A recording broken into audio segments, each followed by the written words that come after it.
Ассалаумағалейкум әріптестер. Егер поставщик товар өндіруші болған болса, сіздерге договордың ішінде, договор согласование ішіне дәл осындай хат келеді. Поставщик прикрепил деп, яғни бір құжатта тіркеді деп система өзі көрсетіп тұрады. Яғни сіз келісім шартқа отырған поставщик товар өндіруші екенін дәлелдейтін құжаттарды тіркейді.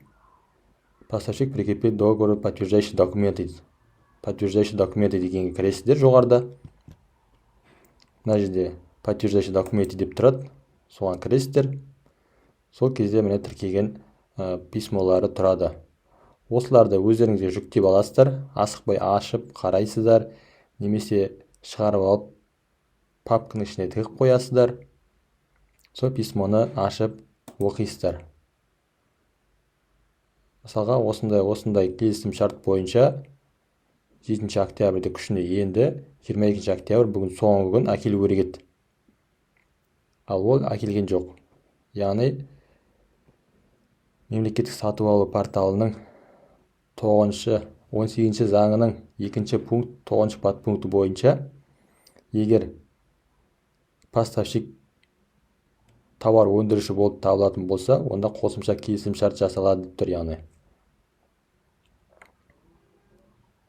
Не позднее более 10 рабочий дней, 10 күн. 10 күнге ұзартуға болады. Яғни бұл хаттарды сіздер қайдан табасыздар? Ол үшін договоры, мои договоры кірген кезде бүткіл согласованиенің бәрін қарап отыруларыңыз керек.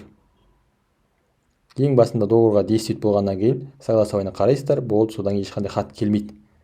Бүткіл договорлар солай тұрады. Ал жаңадан хат келсе, именно сол договорда біреуі көк күмбек болып тұрады. Сол жерден ашып қарайсыздар. Енді дәл осы жерде дополнительное соглашение деген бар.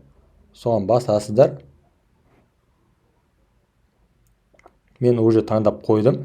Дәл осы жерде основанияға 18 статья, 2 пункт, 9 подпункты таңдайсыздар. Яғни изменение договора, часть изменения срока исполнения договора о поставке товара в случае, если поставщик является товаропроизводителем поставляемого товара.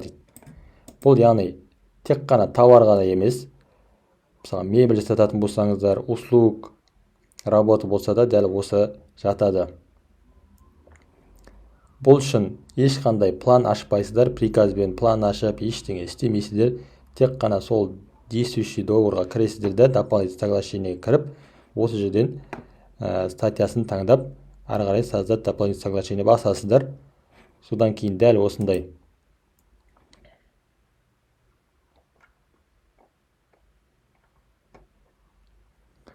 договор ашылады. Договордың ішіне, общийдің ішіне, мысалға жаңағы 66 договор болса, 66-та 2/2 деп қоясыздар, чтобы ертең доп соглашениемен договорды тез анықтау үшін, мысалға бір заданиялар келеді, сол кезде уже 66-та 2 деп тұрса, мына уже доп соглашение, оған қатты назар аудармайсыздар.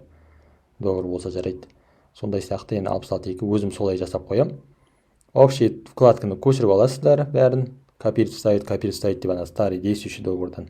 Мына жерге договор согласование деген кезде бұл жерге с регистрация бассаңызда ол шықпайды, без регистрация кетеді. Яғни тек қана 10 күнге срок ұзартатын болсаңыздар, ол казначействосы, без казначейства, без регистрация договора кетеді. Назарларыңызға рахмет. Сұрақтар болса, хабарласып, комментарий жазып тұрыңыздар.